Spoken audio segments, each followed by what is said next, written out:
Hello friends, कैसे हैं आप सब लोग।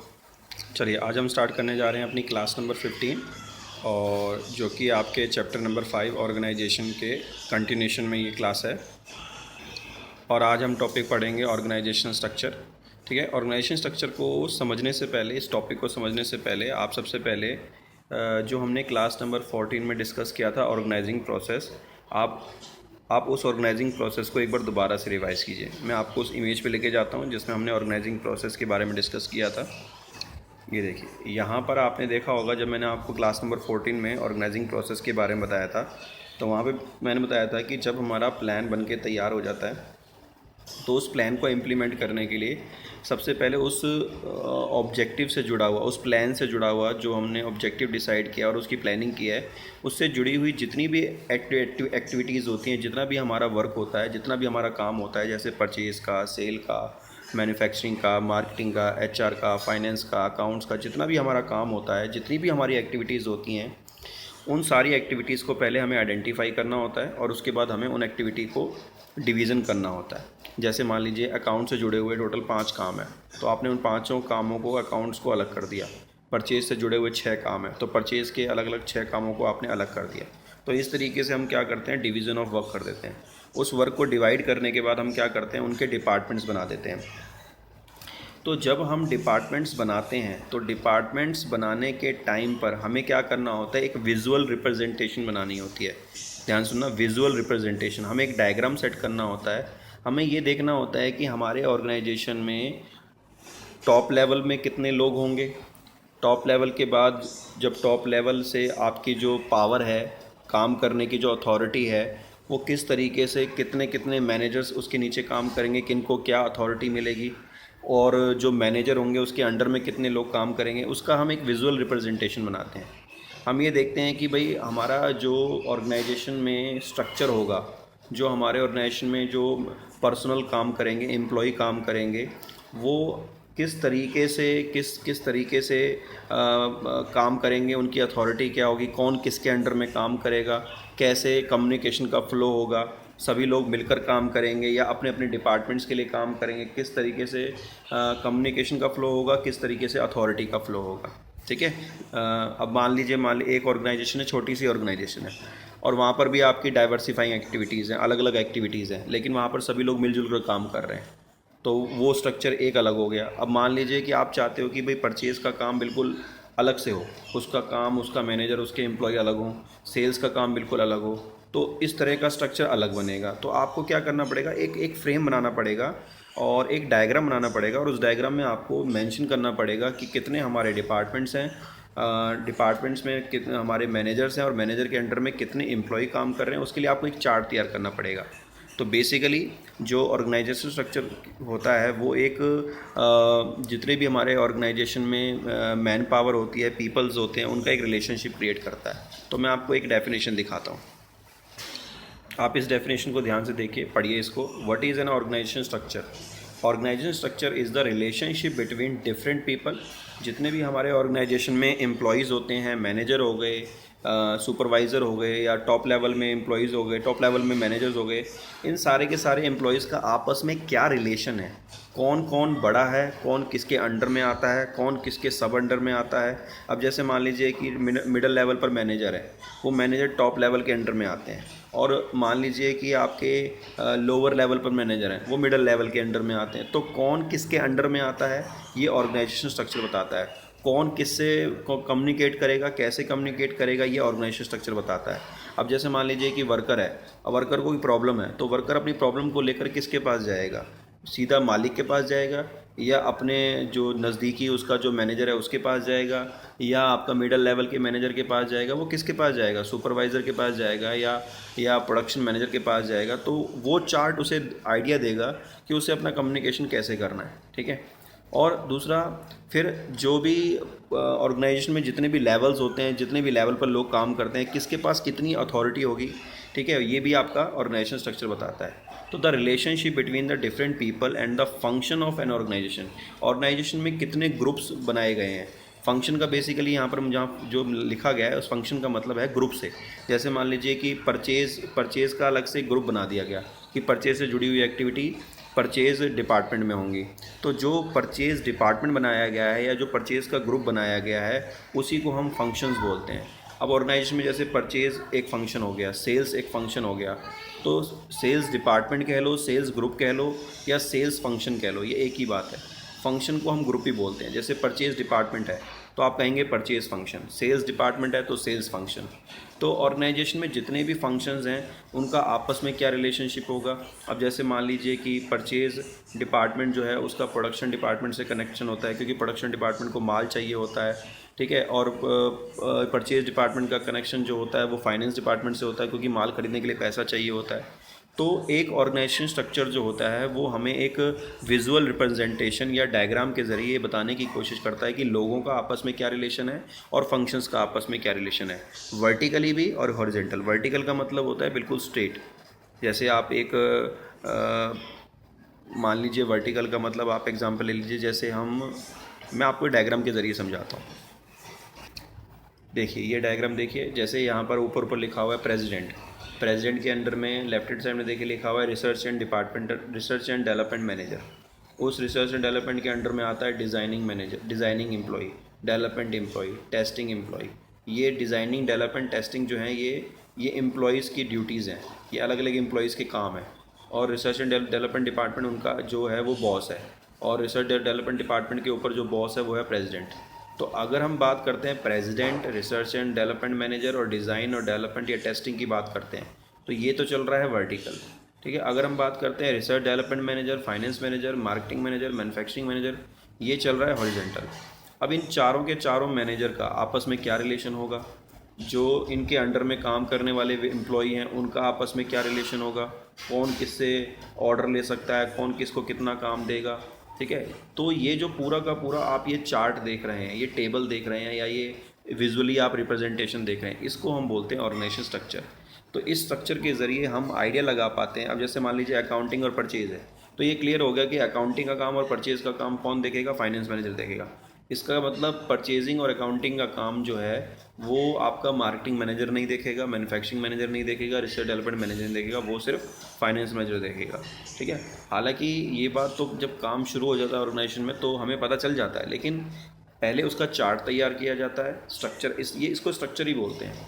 तो ये एक स्ट्रक्चर हमें आइडिया देता है कि किस तरीके से कम्युनिकेशन और अथॉरिटी का फ्लो होगा, टॉप टू बॉटम या बॉटम टू टॉप, ठीक है। और आपस में लोगों का और फंक्शन का, अब जैसे ये रिसर्च एंड डेवलपमेंट है, फाइनेंस मैनेजर है, मार्केटिंग मैनेजर है, मैन्युफैक्चरिंग मैनेजर है, ठीक है। ये सारे के सारे हमारे क्या हैं, फंक्शंस हैं।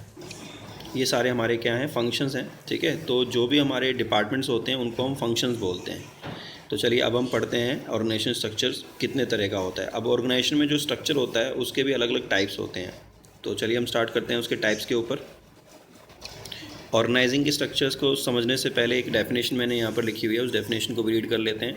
जैसे मैंने यहाँ पर ऑर्गेनाइजेशन स्ट्रक्चर की डेफिनेशन लिखी है, a framework with in which managerial task, एक ऐसा फ्रेमवर्क, एक ऐसा स्ट्रक्चर, एक ऐसा रिप्रेजेंटेशन जिसमें हमें आइडिया मिलता है कि मैनेजर के क्या टास्क होंगे and operating task are performed. Manager task and operating task are performed. एक ऑर्गेनाइजेशन स्ट्रक्चर वो स्ट्रक्चर होता है जिसमें ये आइडिया हमें लग जाता है एक ऑर्गेनाइजेशन को कि मैनेजर के क्या टास्क परफॉर्म करेगा, और जो ऑर्गेनाइजेशन में जितने भी मैनेजर के अंडर में काम करने वाले एम्प्लॉयज़ हैं, ठीक है, या वर्कर्स हैं, वो किस तरीके से ऑपरेशनल टास्क परफॉर्म करेंगे, क्या क्या वो ड्यूटी परफॉर्म करेंगे, उनके क्या क्या ड्यूटीज़ होंगी। तो ये हमें स्ट्रक्चर के ज़रिए आइडिया लग पाता है। ऑर्गेनाइजेशन में जो स्ट्रक्चर्स होते हैं उसमें 3 कैटेगरी में उनको डिवाइड किया गया है। एक तो स्पेशलाइजेशन के बेस पे, मैंने यहाँ पर मेंशन भी किया है कि ऑर्गेनाइजेशन जो स्ट्रक्चर होता है वो 3 कैटेगरी में डिवाइड किया गया है, स्पेशलाइजेशन बेस्ड, रिलेशनशिप बेस्ड और शेयरिंग बेस्ड। तो एक एक करके मैं आपको अलग अलग क्लासेस में इनके बारे में क्लियर कर दूँगा। सबसे पहले हम बात करते हैं स्पेशलाइजेशन की। अगर मान लीजिए कि ऑर्गेनाइजेशन में आपके किसी भी, और अगर मान लीजिए ऑर्गेनाइजेशन में आप किसी एक पर्टिकुलर प्रोडक्ट के ऊपर डील कर रहे हैं, आपका एक ही प्रोडक्ट है, तो उस प्रोडक्ट से जुड़े हुए जितने भी फंक्शंस हैं, ठीक है, तो आप उसमें स्पेशलाइजेशन चाहते हैं, तो आप आएंगे किस में, फंक्शनल स्ट्रक्चर में। मान लीजिए आपका प्रोडक्ट एक है, एक ही प्रोडक्ट है, और आप चाहते हैं कि उस प्रोडक्ट से जुड़े हुए जितने भी फंक्शंस हैं, जैसे आपका मैंने यहाँ पर मेंशन किया है, जैसे मान लीजिए कि बाटा कंपनी है, बाटा कंपनी सिर्फ किस में डील करती है, शूज़ कंपनी में डील करती है। अगर सिर्फ उसका काम शूज़ बनाने का है तो शूज़ बनाने से रिलेटेड जितने भी आपके फंक्शन होंगे, जैसे human resource function, marketing function, production function, finance function, तो आप चाहेंगे कि ये जितने भी फंक्शन ऑर्गेनाइजेशन में हैं ये अच्छे तरीके से काम करें, स्पेशलाइजेशन में काम करें, मतलब एक ही काम को बार बार करते करते स्पेशलाइज्ड वे में काम करें। स्पेशलाइज्ड का मतलब होता है परफेक्शन से काम करें। अगर ये सारे के सारे डिपार्टमेंट परफेक्शन से काम करेंगे, फंक्शनल स्पेशलाइजेशन लेके आएंगे, अपने अपने डिपार्टमेंट्स में अपने अपने फंक्शंस में अच्छे से काम करेंगे, तो ओवरऑल कंपनी का जो ऑब्जेक्टिव है वो अचीव हो पाएगा। तो इसीलिए जब भी फंक्शनल स्पेशलाइजेशन की बात हो, एक प्रोडक्ट को लेकर उस प्रोडक्ट के फंक्शन की स्पेशलाइजेशन की बात हो, तो हमें फंक्शनल स्ट्रक्चर तैयार करना चाहिए। और फंक्शनल स्ट्रक्चर इस तरीके से होता है, ऊपर आपका मैनेजिंग डायरेक्टर हो गया और उसके अंडर में आपके ये कौन हो गए, डिपार्टमेंटल मैनेजर। अगर आपको लगता है कि आपके ऑर्गेनाइजेशन में 2 प्रोडक्ट हैं जिनका डिवीज़न अलग अलग है, दोनों प्रोडक्ट का स्पेशलाइजेशन अलग है, दोनों प्रोडक्ट की जो रिक्वायरमेंट है वो अलग है, दोनों प्रोडक्ट के लिए रिसोर्स की ज़रूरत है वो भी अलग अलग है, आपको मैन पावर भी अलग अलग चाहिए, अलग अलग एजुकेटेड, अलग अलग स्पेशलाइज्ड मैन पावर चाहिए। तो जब आप अपने फंक्शनल स्पेशलाइजेशन को सेकेंडरी रख के प्राइमरी आप प्रोडक्ट स्पेशलाइजेशन चाहते हो, अब जैसे मान लीजिए कि आपके 2 प्रोडक्ट हैं, एक कार बनाने का प्रोडक्ट है आपका, एक मोटर बाइक बनाने का प्रोडक्ट है। आप चाहते हैं कि कार का काम स्मूथली चलता रहे, मोटर बाइक का काम स्मूथली चलता रहे, और उसके अंडर में जो फंक्शंस हैं वो तो चलते ही रहेंगे, बाकी जो हमारे प्रोडक्ट हैं इन प्रोडक्ट्स का काम रुके नहीं, चलता रहे। तो आप चाहते हैं कि प्रोडक्ट में स्पेशलाइजेशन का मतलब ये नहीं है कि प्रोडक्ट में क्वालिटी मेंटेन करनी है। यहाँ पर प्रोडक्ट स्पेशलाइजेशन का मतलब होता है कि आप ये चाहते हैं कि हमारे जितने भी प्रोडक्ट के डाइवर्सिफिकेशंस हैं उनमें कोई प्रॉब्लम ना आए, प्रोडक्ट्स बनते रहें। क्योंकि कई बार क्या होता है, जब कंपनी में बहुत सारे अलग अलग टाइप्स के प्रोडक्ट्स बनाए जाते हैं लेकिन उनके फंक्शन सेम होते हैं। अब जैसे मान लीजिए अगर मैं यहाँ पर ये कर देता कि जो कार और मोटर बाइक का जो काम है वो मैं एक ही मैनेजर को दे देता, तो वो मैनेजर कार और मोटर बाइक का काम, दोनों काम एक साथ नहीं संभाल पाता।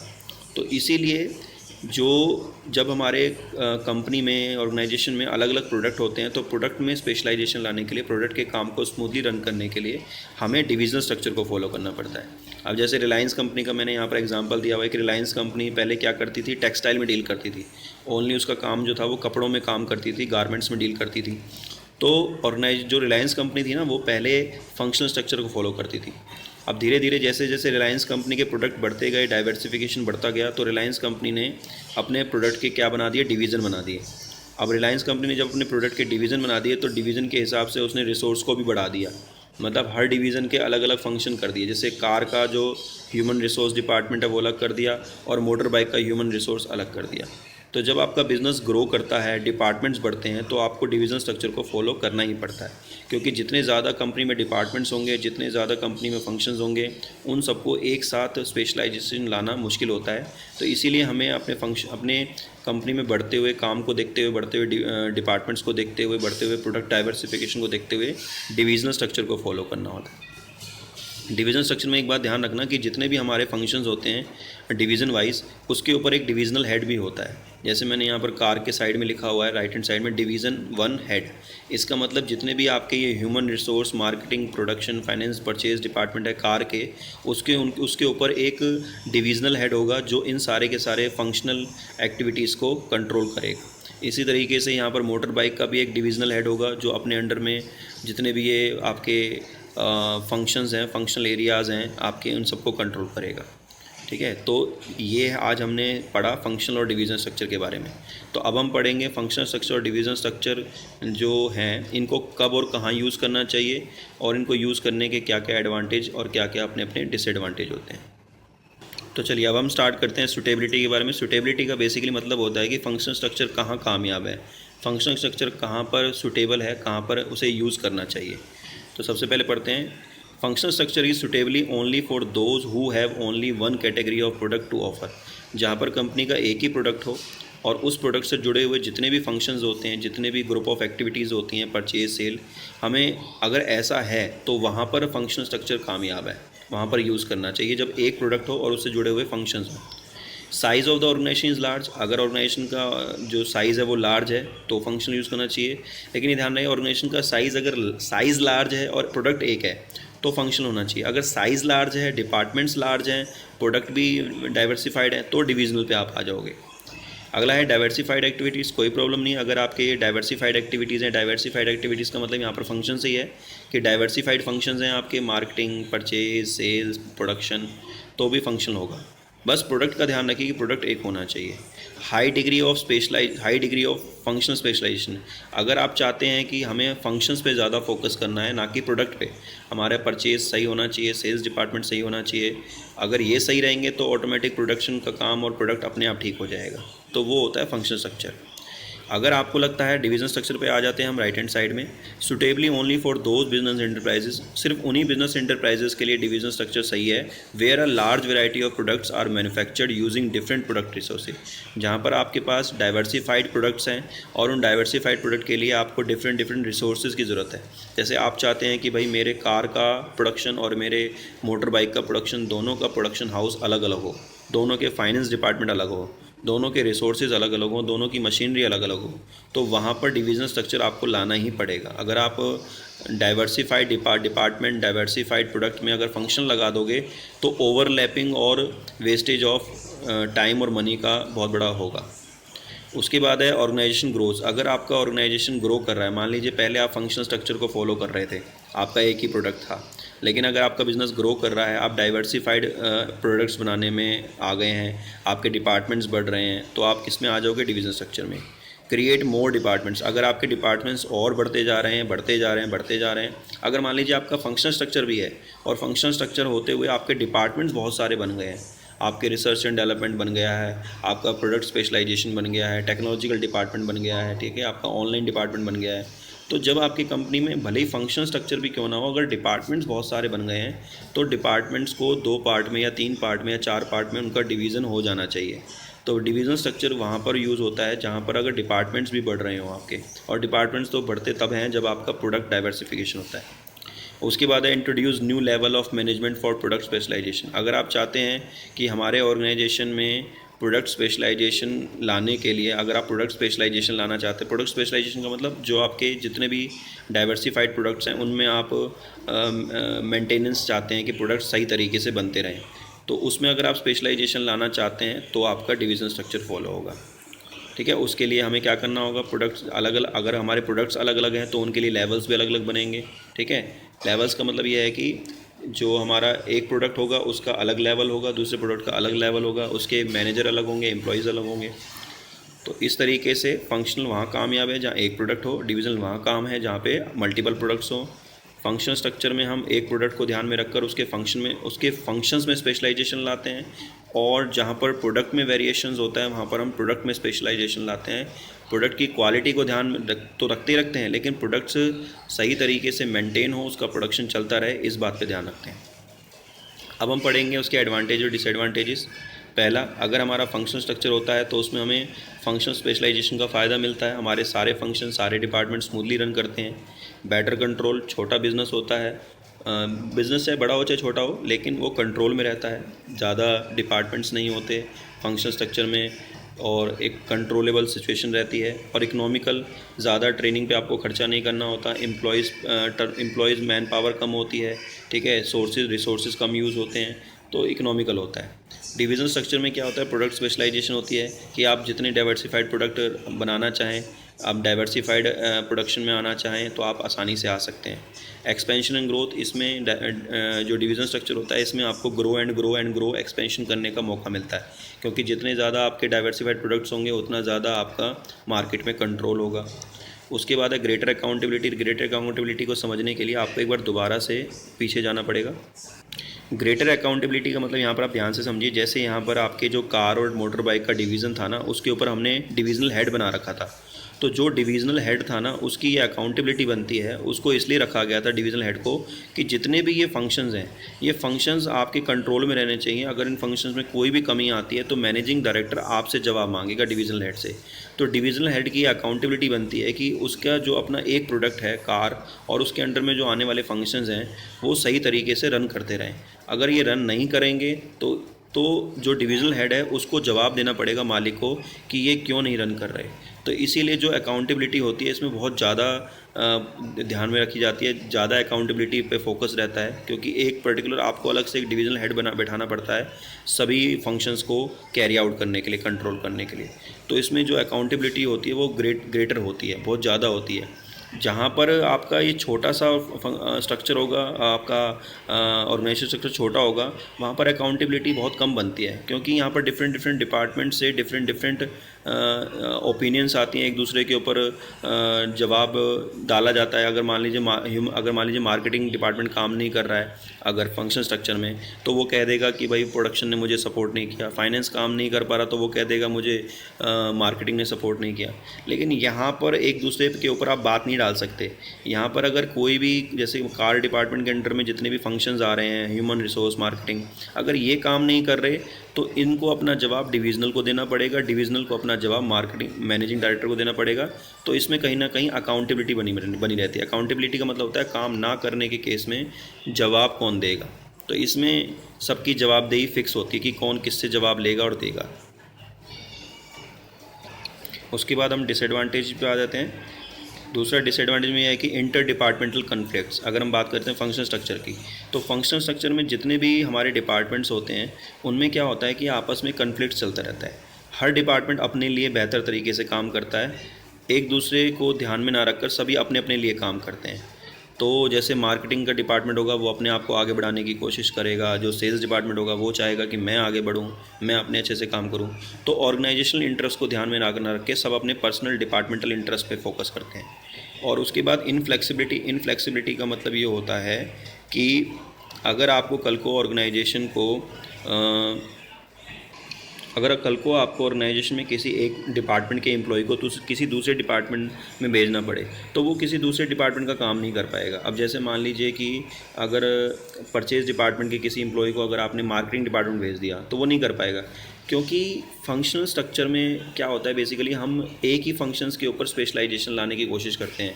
एक एम्प्लॉय को एक ही काम दे के बार बार उससे वही काम करा के उसको उसमें परफेक्शन लाने की कोशिश करते हैं। तो इसीलिए आप एम्प्लॉयज़ को चेंज नहीं कर सकते। आप ये नहीं कर सकते कि भाई परचेज डिपार्टमेंट का एक एम्प्लॉय आपने मार्केटिंग डिपार्टमेंट में भेज दिया, वो वहाँ काम कर लेगा। तो इसमें इनफ्लेक्सिबिलिटी बनी रहती है। इसमें क्या है, डिवीजनल में आपका ड्रॉबैक्स क्या है, डिसएडवांटेज क्या है, कन्फ्लिक्ट्स अमंग डिफरेंट डिवीज़न। यहाँ पर जितने भी हमारे डिवीज़न होते हैं, कार का डिवीज़न हो गया या आपका मोटर बाइक का डिवीज़न हो गया, इसमें डिविजनल हेड का आपस में कन्फ्लिक्ट्स रहता है। कल को मान लीजिए मालिक कहता है कि भाई मेरे पास सिर्फ इतना फ़ंड है, मेरे पास 10 करोड़ रुपए हैं। अब 10 करोड़ में ध्यान रखिए कि आपको कैसे कैसे माल खरीदना है। तो कार डिपार्टमेंट का डिविजनल हेड बोलेगा कि भाई मुझे ज़्यादा पैसे दो, मुझे पैसों की ज़रूरत है, मुझे अपना एडवर्टाइजमेंट करानी है। और जो मोटर बाइक डिविजनल हेड होगा वो मालिक से कहेगा कि भाई मुझे रिसोर्सेज ज़्यादा चाहिए, मुझे मैन पावर ज़्यादा चाहिए। तो इसमें कहीं ना कहीं जितने डिविजनल हेड होते हैं उनका आपस में टकराव चलता रहता है। फंक्शन स्ट्रक्चर में डिपार्टमेंट्स का आपस में टकराव चलता है, और डिवीज़न स्ट्रक्चर में जो डिविजनल हेड होते हैं अलग अलग, उनका आपस में टकराव चलता रहता है, आपस में क्लैशिंग चलती रहती है। और कॉस्टली तो ये होता ही है डिवीज़न स्ट्रक्चर, क्योंकि इसमें मैन पावर ज़्यादा लगती है, रिसोर्सेज ज़्यादा लगते हैं, डिपार्टमेंट्स ज़्यादा होते हैं, इलेक्ट्रिसिटी हो गया आपका, ठीक है, स्टेशनरी हो गया, बहुत सारे खर्चे होते हैं जो इसमें एक ऑर्गेनाइजेशन को उठाने पड़ते हैं। तो ये थे आपके फंक्शनल डिवीजन स्ट्रक्चर के सूटेबिलिटी और advantage and disadvantage. 6 total 6 structures होते हैं हमारे ऑर्गेनाइजेशन के, और स्पेशलाइजेशन के 2 हैं, रिलेशनशिप के 2 हैं और शेयरिंग के 2 हैं। तो क्लास नंबर 16 और 17 में हम रिलेशनशिप और शेयरिंग के बेस पे स्ट्रक्चर को डिस्कस करेंगे। Thank you.